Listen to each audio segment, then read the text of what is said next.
Bien, mis queridos hermanos, vamos a tener un tema titulado Bajo el toque de la séptima trompeta. Así que los invito para que podamos ubicarnos en nuestras Biblias en el libro de Apocalipsis, en el capítulo número 11. Allí encontramos entonces, a partir del verso número 11, Apocalipsis capítulo 11, a partir del verso número 15 al 19, todo lo relacionado, anunciado, que habrá de ocurrir bajo el toque de la séptima trompeta. Antes de ir un poco hacia lo que representa, significa, o los acontecimientos que tienen que ver con nuestro tiempo, con nuestra actualidad, quiero que miremos algo muy interesante o muy importante como a modo de introducción de lo que vamos a mirar. Cuando nosotros analizamos y miramos en la Sagrada Escritura y nos vamos desde el inicio hasta el fin, nosotros encontramos que el mensaje se da de diferentes maneras. Siempre se utilizan diferentes analogías. Lo que fue en el pasado suele ser en el presente. Ya lo decía Salomón, ¿cierto? ¿Qué es lo que es? Lo mismo que ¿qué? Que ya fue. Bueno, cuando miramos en el Antiguo Testamento, en el libro de Éxodo, en el libro de Levíticos, en el libro de Números, en lo que concierne a los libros de Moisés, encontramos algo que se llama la ley ceremonial. Y en la ley ceremonial nosotros miramos una serie de fiestas que se llaman las fiestas solemnes, los cuales nos dicen en el Nuevo Testamento que eran símbolo de las cosas que habrían que venir, al igual que los ritos y ceremonias que ordenaba esta ley. Así que dentro de esas fiestas solemnes tenemos una que se llama la fiesta de las trompetas. Aquí vamos a tener la serie entonces de esas fiestas solemnes. Aquí encontramos entonces cuáles eran esas fiestas. Tenemos entonces que iniciamos con ¿qué? Con la Pascua, ¿cierto? Que se celebraba el día 14 del mes de Aviv. Luego tendríamos a partir del 15 la fiesta de los panes sin levadura, ¿cierto? Que continuaban allí. Luego tendríamos a los 50 días la fiesta del Pentecostés, llamada también fiesta de la siega, de las semanas. Y luego ya en el séptimo mes tendríamos otras fiestas, que sería la fiesta de las trompetas, la fiesta del día de la expiación y la fiesta de los tabernáculos, o como lo conocemos mucho como la fiesta de ¿qué? De las cabañas. Es así que la fiesta de las trompetas era una fiesta que se celebraba allá en el mes séptimo, y nos dice la Biblia que se celebraba en el día primero de ese mes, el mes llamado Tirsi en el calendario judío.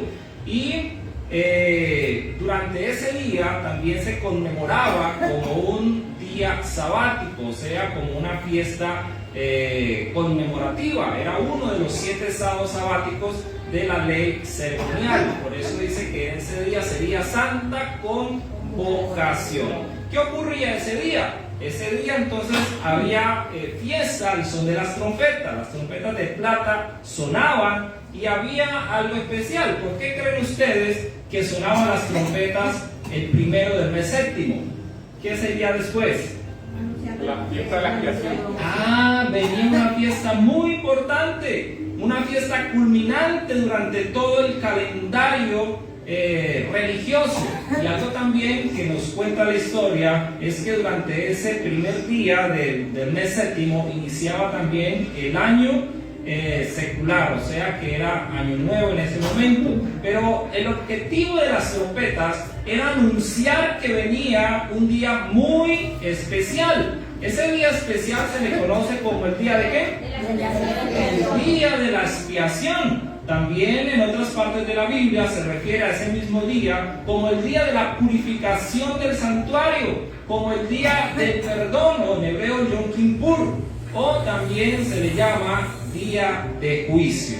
Y es así que durante los siguientes días que estaban a continuación del día 1, o sea hasta el día 9, debía haber una preparación solemne. Porque ¿qué acontecía el día 10 del mes séptimo? ¿Qué sigue? ¿El día de qué? de expiación. Ustedes pueden encontrar las citas allí. El día 10 del mes séptimo se celebraba el día de ¿qué? De la expiación. O como se le llamaba también, el día del perdón, el día que se iba a purificar el santuario y era para el pueblo como un día de ¿qué? Un día de juicio. Cuando ustedes leen allá en Levíticos capítulo 23 sobre este día, ustedes van a encontrar que el pueblo como tenía que estar durante el día 10 del séptimo mes, el día de expiación. Tenía que estar en ayuno, debía cesar todo trabajo, ¿sí? El ayuno era la aflicción del alma, ¿cierto? Tenían que estar entonces en pleno reposo, tenían que estar en meditación, tenían que estar en confesión delante de Dios, aguardando a que los ritos y ceremonias que apuntaban a que el pecado había sido perdonado, entonces se pudieran cumplir. Eso debía estar haciendo el pueblo. Así que antes de ese día, había también 9 días de ¿qué? De preparación que iniciaban ¿con qué cosa? Con el son de ¿qué? De trompetas. Ahora, hay algo interesante. En el libro de Apocalipsis aparece una serie de 7 trompetas, ¿cierto? ¿Y cuál es el objetivo de las trompetas entonces? También anunciar de que un día importante y solemne para el universo está a punto de acontecer.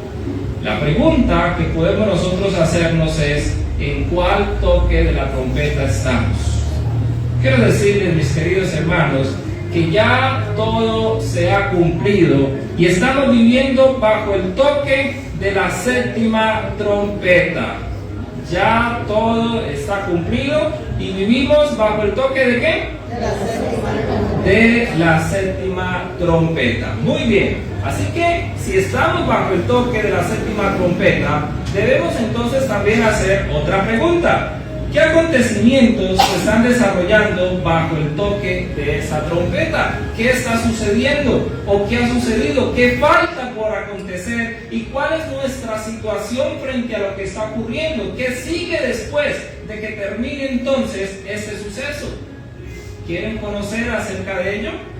Amén. Vamos a mirar y a estudiar con atención un poco sobre este importante tema. Y quiero el Señor ayudarnos a que podamos tomar decisiones en nuestra vida espiritual para que podamos estar seguros de nuestra salvación en Cristo Jesús. Amén. Amén. Vamos a ubicarnos entonces en Apocalipsis capítulo 11, verso 15 al 17. Y allí encontramos entonces que se nos dice: el séptimo ángel tocó la trompeta y hubo grandes voces en el cielo que decían: los reinos del mundo han venido a ser de nuestro Señor y de su Cristo, y Él reinará por los siglos de los siglos. Y los 24 ancianos que estaban sentados delante de Dios en sus tronos se postraron sobre sus rostros y adoraron a Dios diciendo: te damos gracias, Señor Dios Todopoderoso, el que eres y el que eras y el que ha de venir, porque has tomado tu gran poder y has reinado. Esas palabras que encontramos allí son muy significativas y es importante nosotros comprender si es algo cumplido a punto de cumplirse. Bien, cuando nosotros miramos entonces que se anuncia en el verso 15 aquellas voces que dicen: los reinos de nuestro mundo han venido a ser de nuestro Señor, ¿a dónde nos lleva esto? A ver, ¿qué texto, qué otra escena bíblica se nos viene a nuestra mente? En otro libro de la Biblia donde aparezca de pronto este clamor: Daniel. Los reinos. Nos lleva entonces al libro de ¿qué? Daniel. Al libro de Daniel. Exactamente, ¿a qué capítulo del libro de Daniel? Al capítulo número 7. Y entonces allí en el capítulo número 7, después de que se ha presentado la historia del mundo bajo el símbolo de esas 4 bestias, ¿cierto? Aparece una escena durante la acción del cuerno pequeño que aparece en Apocalipsis 7, que sale de la última bestia. Y entonces ahora la escena es una escena de juicio, porque dice: el juez se sentó y los libros que fueron abiertos, ¿cierto? Millares de millares y millones de millones estaban ¿qué? Estaban delante de él. Así que ahora tenemos un trono, tenemos un juez allí, tenemos unos libros de evidencia, tenemos una cantidad de testigos y arranca una obra ¿de qué? De juicio. Pero en medio de lo que está aconteciendo y lo que está ocurriendo durante las escenas narradas por el profeta en esta visión que tuvo en el capítulo número 7, nosotros encontramos que ahora se sigue diciendo lo siguiente. Dice así en el verso número 13 y 14: miraba yo en visión de la noche, y aquí con las nubes del cielo venía uno como hijo de hombre, que vino hasta el anciano de días y le hicieron acercarse delante de él. Y le fue dado ¿qué? Dominio, gloria y reino, para que todos los pueblos, naciones y lenguas le sirvieran. Su dominio es dominio eterno, que nunca pasará, y su reino uno, que no será jamás destruido. Así que mientras ahora está la escena del juicio, viene uno como hijo de hombre ¿ante quién? Ante el Padre. Ante el anciano de días, que es el Padre.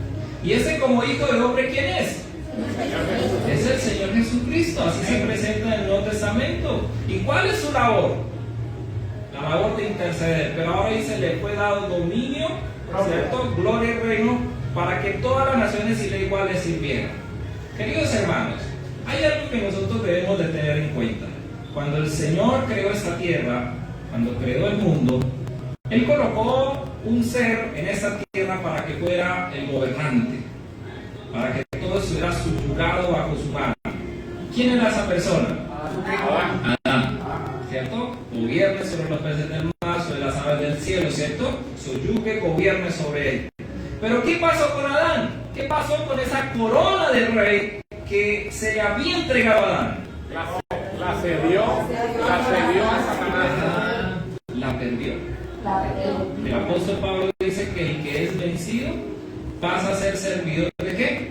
Del que lo venció, ¿cierto? Y entonces ahora esa corona, esa majestad, ese reinado que Dios le había dado a Adán, Satanás lo usurpó, ¿cierto? Por eso en el Nuevo Testamento Cristo se refirió a Satanás como el príncipe ¿de qué? De este mundo. Príncipe de este mundo. Y lo vemos en las cortes celestiales según Job, llegando a representar la tierra allá, pero a acusar. Pero ahora Cristo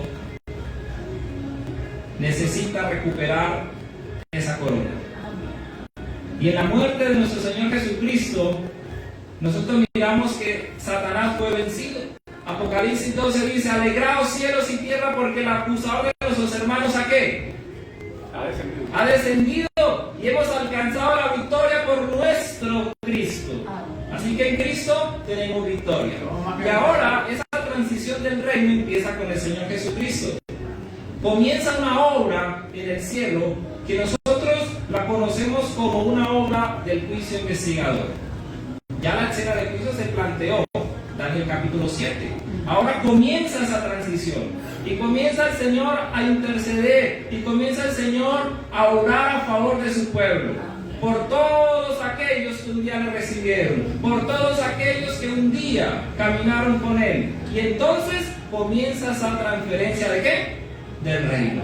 Ustedes siguen leyendo el capítulo 7, van a encontrar ya en los últimos textos, en el verso 27, vamos a leer 26 y 27 de Daniel 7, que dice: pero se sentará el juez y le quitarán su dominio para que sea destruido y arruinado hasta el fin. Y que el reino y el dominio y la majestad de los cielos, debajo de todo el cielo, sea dado al pueblo de los santos y del Altísimo, cuyo reino es reino eterno, y todos los dominios le servirán y le obedecerán. Así que el texto empieza hablando desde que arranca el juicio investigador hasta que este poder, representado por el cuerno pequeño, ¿sí?, que representa al anticristo, sea destruido.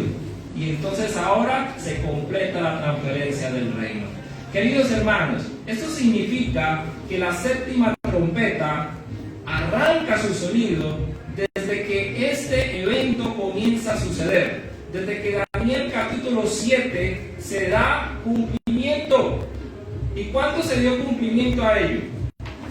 1844.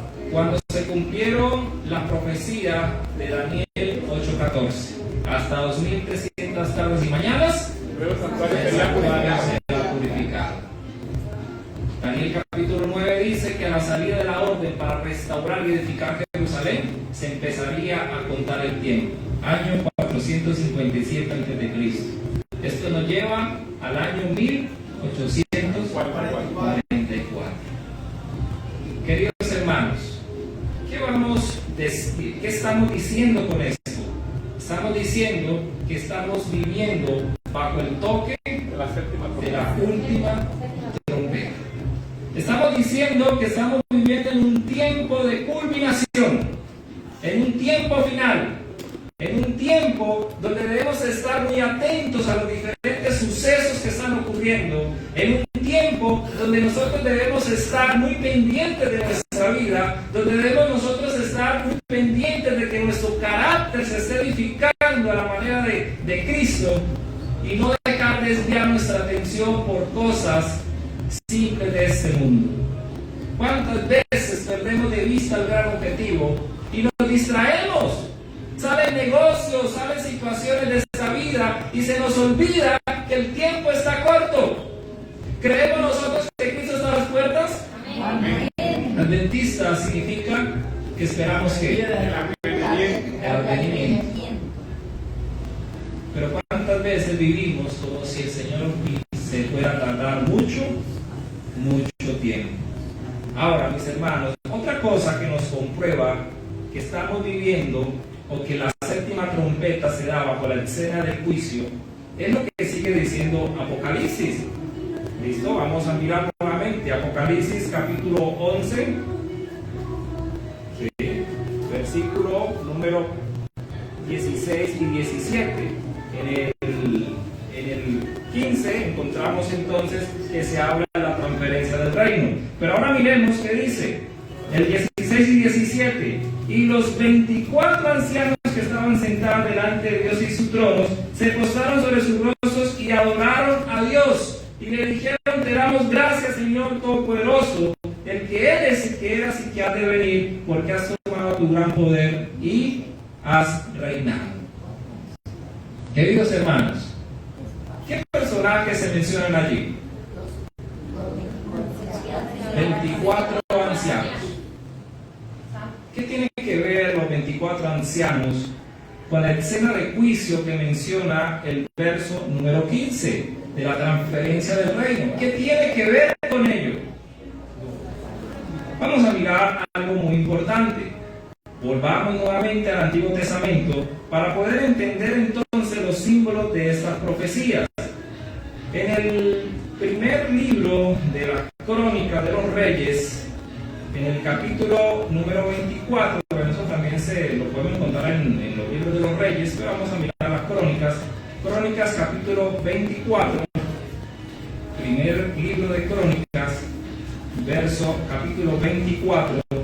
En el verso número 1 en adelante podemos leer lo siguiente. Nos dice que también los hijos de Aarón fueron distribuidos en grupos. Los hijos de Aarón, Nadab, Abiú, Eleazar e Itamar. ¿Ustedes recuerdan cuál fue la designación, el ministerio que se le otorgaron? ¿Ser qué? Sacerdote. Muy bien. ¿Ser qué? Sacerdote, ¿cierto? Y Aarón era el sumo sacerdote. Pero entonces ahora Aarón dice que tuvo ¿cuántos hijos? 4. Nadab, Abiú, Eleazar e Itamar. Ahora sigue diciendo: mas como Nadab y Abiú murieron antes que su padre y no tuvieron hijos, Eleazar e Itamar ejercieron el sacerdocio.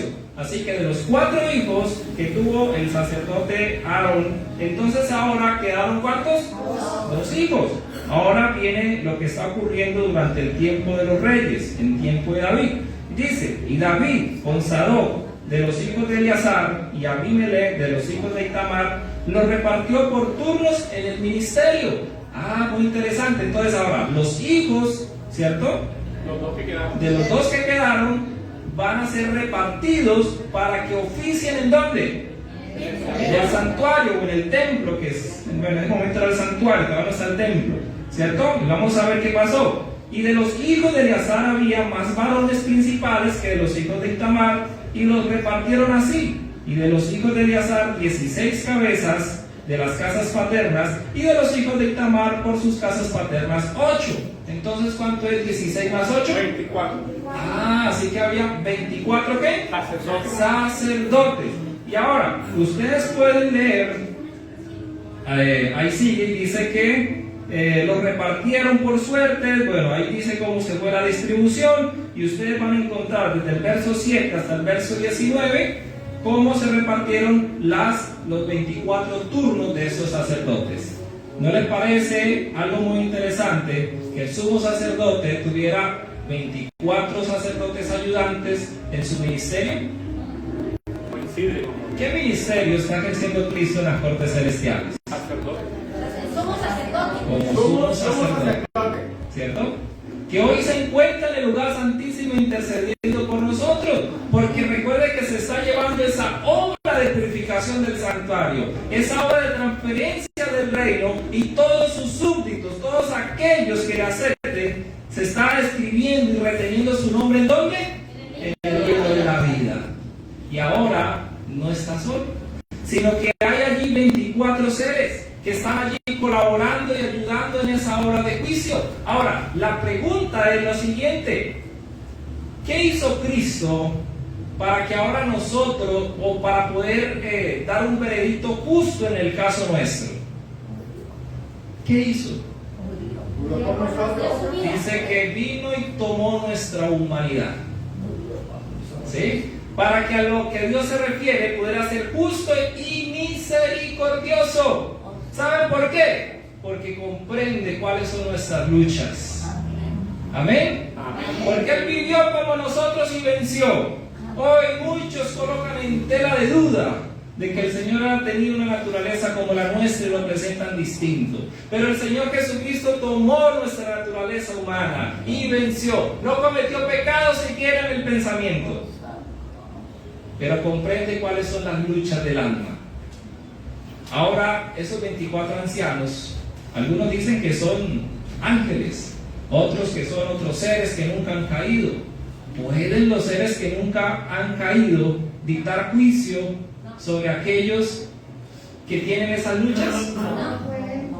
Vean, hay una línea del Espíritu de Profecía que dice que los ángeles no conocen lo que es la gracia.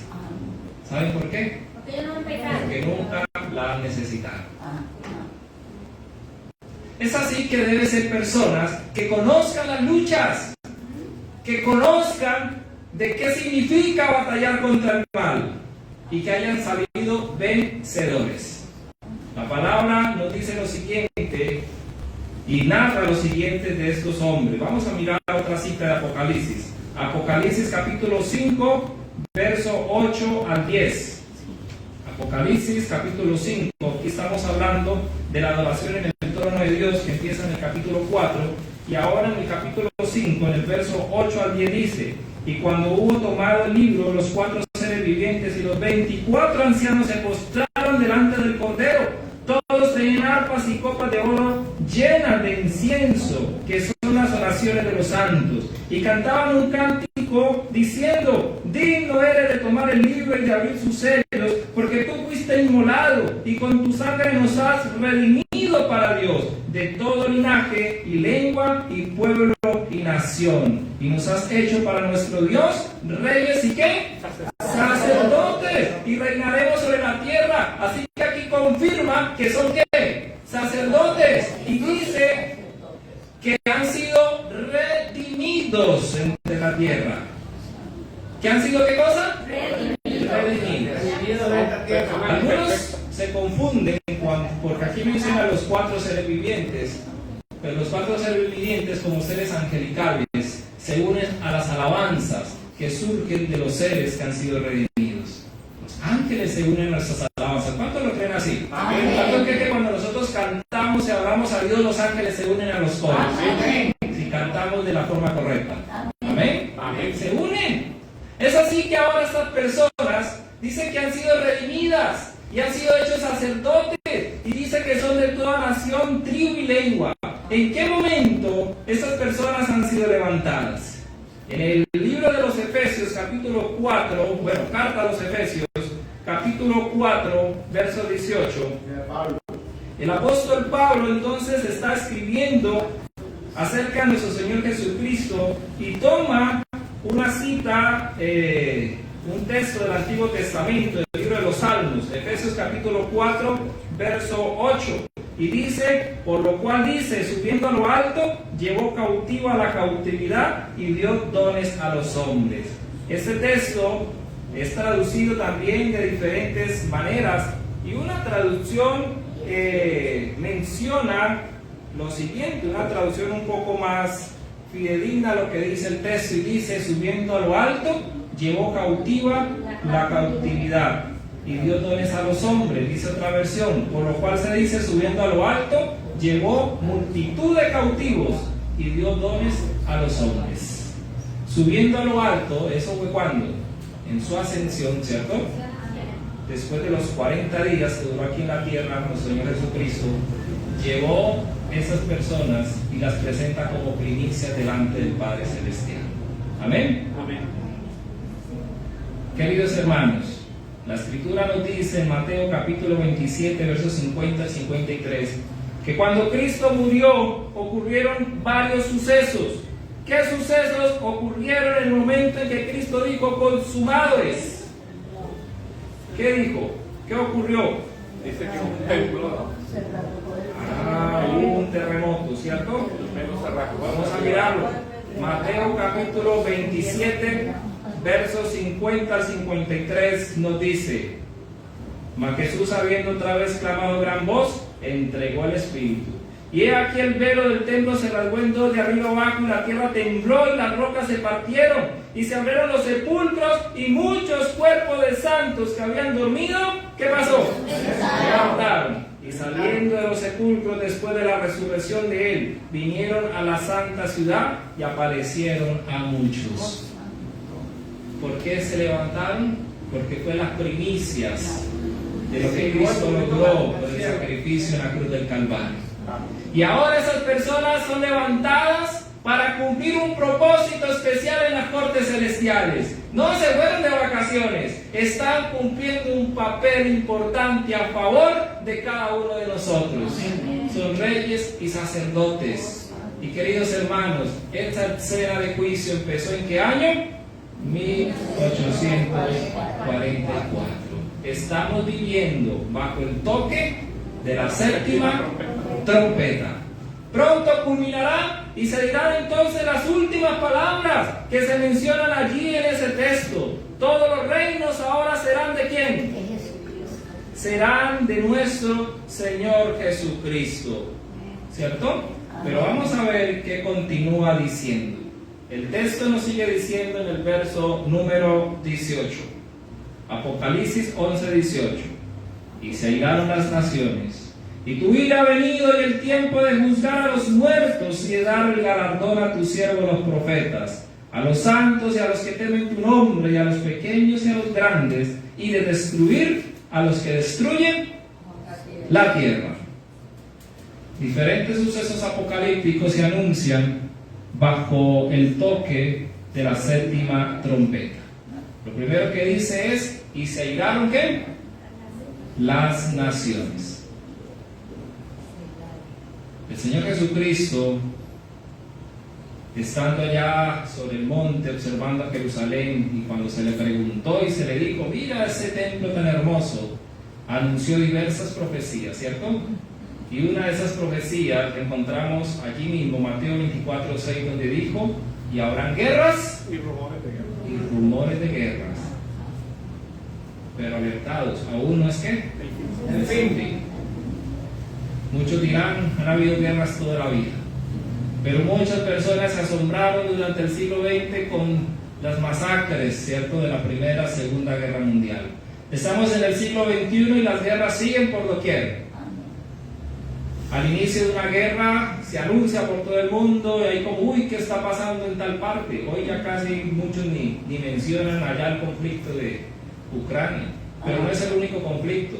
Hay conflictos internos en diferentes países. El espíritu de guerra está allí en cada día. Cada día el crimen, cada día el homicidio, cada día la muerte está aumentando. Cada día los diferentes países y políticos quieren sacar leyes y quieren anunciar una paz ¿Y podrán alcanzar una paz? No. La Biblia dice, cuando digan paz y seguridad, Habrá más guerra.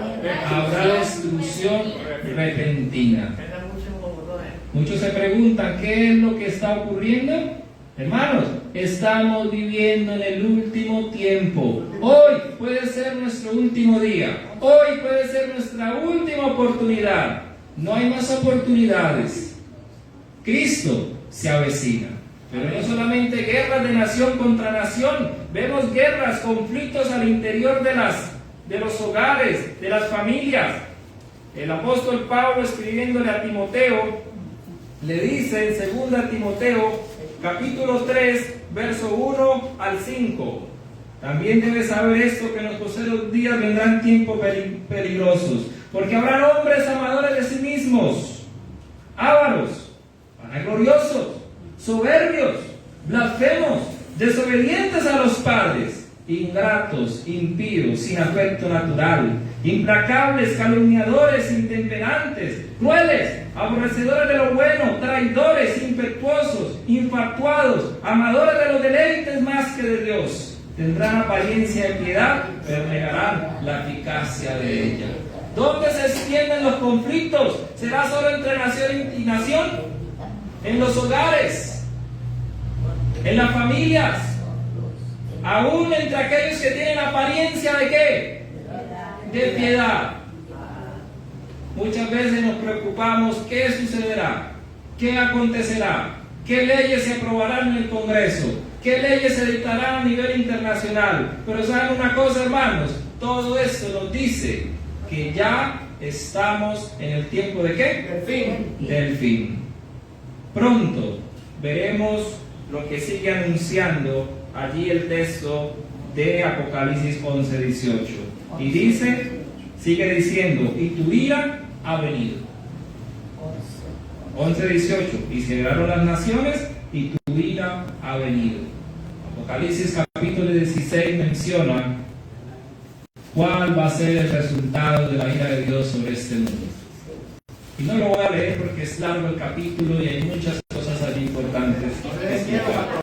Pero ustedes lo pueden leer. Apocalipsis 16 habla sobre el tiempo en que la misericordia y la gracia de Dios termine para este mundo culpable. Y entonces descenderán las 7 groseras plagas sin mezcla de ¿qué? De misericordia. Eso lo anuncia la 7ª trompeta. Queridos hermanos, ¿será que falta poco para ello? Ya vemos que el juicio arrancó. Ya vemos que las guerras se están viendo por todo lugar. Queridos hermanos, pronto debemos desatarse con furia en el mundo todas estas cosas. La pregunta, mi hermano y mi hermana, es: ¿estás preparado? Pregúntate a ti mismo, si esto llegara a pasar de aquí a mañana, ¿cómo nos encontramos nosotros ante Dios? ¿Cómo nos encontramos nosotros? ¿Estamos viviendo de acuerdo a la luz que tenemos? ¿O estamos excusando nuestros pecados? ¿Estamos excusando nuestras debilidades? ¿Estamos acobijándonos bajo un manto quizás de perfección? ¿Cuántas veces las personas son muy buenas en buscar textos bíblicos, en buscar citas del Espíritu de profecía para defender sus propios errores, para defender sus propios pecados, para no arrepentirse? Pero ¿saben una cosa? El apóstol Pedro dice que el Señor no ha venido, porque es que misericordioso. No queriendo que ¿qué? Él no quiere ni que tú ni que yo nos perdamos. Apocalipsis capítulo 2 y 3 menciona 7 veces la expresión yo conozco tus obras. Puedes investigarlo, apunten ahí, Apocalipsis 2 y 3. Dice 7 veces, yo conozco ¿qué? Tus obras. Él sabe quiénes somos en realidad. Amén. Cuando no estamos aquí todos juntos, cuando estamos allá solos, cuando estamos en nuestra casa, cuando estamos en nuestros negocios, Él lo conoce. Queridos hermanos, luego, lo que sigue después de lo que hoy estamos viviendo es ello. Apocalipsis capítulo 7 dice que hay 4 ángeles reteniendo los 4 vientos de la tierra, esperando un acontecimiento. ¿Y cuál es ese acontecimiento? Que los 144,000 sean sellados.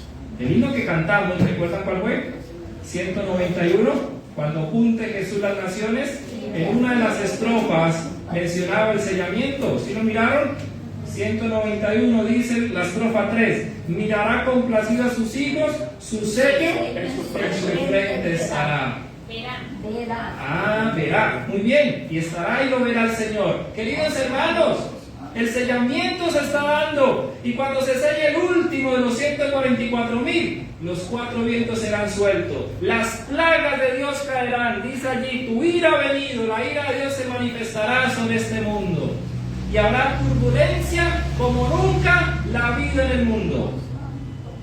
La gente se asustó cuando vino el COVID. La gente se ha asustado cuando han venido diferentes tipos de virus. Pero lo que se avecina no ha venido a la mente humana.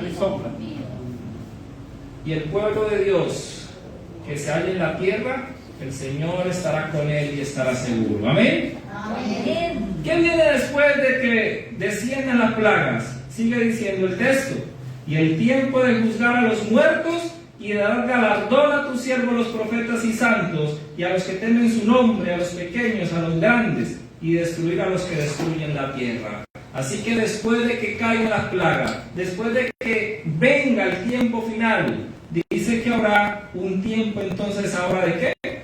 De juzgar a quienes, a todos aquellos que no se arrepintieron, ¿cierto? Después del milenio todos los impíos estarán muertos, pero volverán a la vida. Apocalipsis capítulo 20, verso 11 al 13, describe cómo será el juicio de aquellos. Y dice así: y vi un gran trono blanco, Apocalipsis 20, 11 al 13, y al que estaba sentado en él, delante del cual huyeron la tierra, el cielo, y ningún lugar se encontró para ellos. Y vi a quienes, a los muertos, grandes y pequeños de pie ante Dios, y los libros fueron abiertos, y otro libro fue abierto, el cual es el libro de la vida, y fueron juzgados los muertos por las cosas que estaban escritas en los libros según sus obras. Y el mar entregó a los muertos que había en él, y la muerte y el Hades se entregaron los muertos que habían en ellos, y fueron juzgados cada uno según sus obras. Un juicio, pero ya no habrá intercesor, ya no habrá misericordia, porque ya cada caso es decidido. Van a recibir, ¿qué cosa? El pago. Por eso Apocalipsis 20 dice: bienaventurados aquellos que tienen parte en la primera, ¿qué? Resurrección. Quiero preguntarte, mi querido amigo, querida amiga, querido hermano, querida hermana, los que nos ven por las redes, si hoy llegásemos a morir, ¿dónde nos levantaremos? ¿Tienes certeza de la salvación? ¿Tenemos certeza de la salvación? ¿Dónde nos levantaremos? ¿En la primera o en la segunda resurrección? ¿Dónde nos levantaremos? Quiera el Señor ayudarnos a que podamos entonces estar seguros de la salvación. Cada uno conoce su vida, cada uno conoce cómo está delante de Dios, cada uno sabe cuál es su verdadera realidad, y no esperemos a que el tiempo de gracia termine. Hoy es el día. Recordemos que también el texto dice que además de juicio habrá galardón. ¿Para quiénes? Para sus profetas, para aquellos que hicieron su voluntad. ¿Qué es un galardón, hermanos? Un regalo, un premio. Imagínense el gran premio. Dice Apocalipsis capítulo 21, verso 1 al 5. Vi un cielo nuevo y una tierra nueva, porque el primer cielo y la primera tierra pasaron y el mar ya no existía más. Yo, Juan, vi la santa ciudad, la nueva Jerusalén, descender del cielo de Dios, dispuesta como una esposa ataviada para su marido. Y oí gran voz del cielo que decía: he aquí el tabernáculo de Dios con los hombres, y Él morará con ellos, y ellos será su pueblo, y Dios mismo estará con ellos como su Dios. Y enjugará Dios toda lágrima de los ojos de ellos. Y ya no habrá más muerte, ni habrá más llanto, ni clamor, ni dolor, porque las primeras cosas pasaron. ¿Cuántos anhelan estar allí? ¿Cuántos anhelan estar en ese lugar? Amén. Necesitamos permitir que la obra del Espíritu Santo salga en nuestras vidas. Necesitamos nosotros ser conscientes de los tiempos peligrosos en que vivimos. y que eso es una realidad. No es solamente unas palabras o es que es susto y terror. Mis queridos hermanos, si eso se escribió es porque Dios quiere que escapemos de ello. Si no, no se hubiera escrito. ¿Cierto? Si usted va a un lugar donde vendan químicos y aparece ahí una calavera pintada, no es para sacarlo corriendo, sino para que usted sepa de que peligro, que no lo va a tomar, ¿cierto? Queridos hermanos, ¿aceptaremos esas advertencias? Y finalmente termina diciendo el texto. ¿Cómo termina diciendo? Y de destruir a aquellos que ¿qué? Que destruyen ¿qué? Destruyen la tierra. La eliminación del pecado y los pecadores será finalmente el resultado y el momento más solemne de todo el universo. Dice Apocalipsis 20, 14 y 15: y la muerte y el Hades fueron lanzados al lago de fuego. Esta es la muerte segunda, y el que no se halló escrito en el libro de la vida fue lanzado ¿a dónde? Al lago de fuego. El profeta Malaquías también presenta la eliminación del pecado de esta tierra, la erradicación del mal. Y dice de la siguiente manera, Malaquías capítulo 4, verso 1: porque aquí viene el día ardiente como un horno, y todos los soberbios y todos los que hacen maldad serán estopa. Aquel día vendrá, los abrazará, dicho Jehová a los ejércitos, y no les dejará ni raíz ni rama. Finalmente el pecado será ¿qué? Eliminado, y no hay tregua. El mensaje de la séptima trompeta termina mostrándonos también un mensaje de esperanza, un mensaje latente para nosotros hoy mientras el juicio se da en el cielo. Apocalipsis 11, 19 dice: y el templo de Dios fue abierto en el cielo. ¿Y qué se vio en el templo? El arca de su pacto se veía en el templo, y hubo relámpagos, voces, truenos y un terremoto y grande granizo. Hay dos cosas que se muestran en el texto. Lo primero dice que ¿qué se veía en el cielo? Sigamos, ¿qué se veía en el cielo? Y el otro, ¿qué veía en el cielo? ¿El arca de qué? El arca del pacto se veía. ¿Qué es el arca del pacto, mis queridos hermanos? El arca del pacto es un símbolo de justicia y de misericordia. ¿Por qué se le llama arca del pacto? Porque dentro de esa arca se encuentran las tablas de la ley, las tablas del pacto. Es importante, interesante ver, de que se mira hacia el cielo y se le llama arca del pacto. Muchos hoy creen que la ley ha sido abolida, muchos hoy creen que la ley ha sido quebrantada, pisoteada, cambiada. Pero ¿por qué se le llama arca del pacto? Porque la ley, el original de la ley se encuentra allí. Y esa ley, cuando nos presentamos ante la ley, ¿cómo nos vemos? ¿Cuál es el propósito de la ley? Mostrarnos el pecado. La ley no nos salva, la ley nos condena, porque la ley te muestra en qué estás fallando. La ley escudriña la mente, el corazón hasta lo más profundo y te dice: tú eres un pecador y la paga del pecado es ¿qué? La muerte. Eso hace la ley. La ley nos mide, la ley nos coloca sobre la balanza y encuentra que somos deficientes, que tenemos muchas cosas mal. Pero sobre el arca, sobre esa urna, hay una tapa, ¿cierto? El propiciatorio. Que se llama ¿el qué? El propiciatorio. Ese propiciatorio es el símbolo de la misericordia, de la intercesión. Esa tapa era hecha totalmente de oro, con unos querubines labrados a martillo. Labrados a martillo. Eso representaba el hecho de ser oro, que tenía que ver con la divinidad. Y en medio de esos dos querubines aparecía la gloria de Dios. El sumo sacerdote oficiaba una vez al año y entraba con la sangre del macho cabrío allí a interceder. Es allí donde Cristo se encuentra hoy intercediendo por ti y por mí. El apóstol Juan dice, primera de Juan capítulo 1 verso 2: hijitos míos, ¿cierto? Abogado tenemos con el Padre, ¿a quién? Hoy vivimos en la misericordia.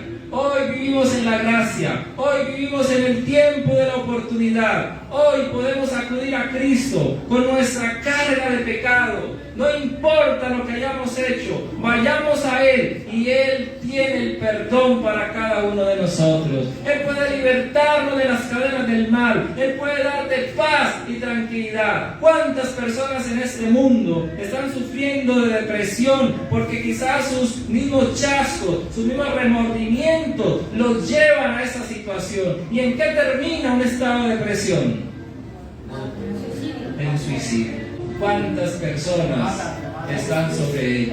Pero ¿saben una cosa? Dios quiere darte paz y tranquilidad y quiere darte la seguridad de que tu nombre será retenido y escrito en el libro de la vida. ¿Cuántos anhelan esa salvación en el Señor? ¿Cuántos creen que hay perdón en Jesucristo? ¿Cuándo es el día, mis hermanos? Hoy es el día. No esperemos, porque mañana será demasiado tarde. El texto termina diciendo y mencionando el punto final. Truenos, relámpagos, grande granizo. Eso lo menciona las 7 últimas plagas que encontramos en Apocalipsis 16. Hermanos, ¿qué decidimos? ¿La primera parte del texto de Apocalipsis capítulo 11, verso 19 o la segunda? ¿Qué decidimos? ¿La primera del intercesor o la segunda de los truenos y los rayos? Yo prefiero la primera, pero recuerden, hermanos, el que no hace sin orar, pronto dejará de hacerlo. Martín Lutero escribió en una de sus obras: el camino hacia el infierno está empedrado de los deseos. Podemos tener muy buenos deseos, pero si nunca avanzamos, si nunca nos colocamos de pie, si nunca hacemos lo que tenemos que hacer, nos vamos a perder.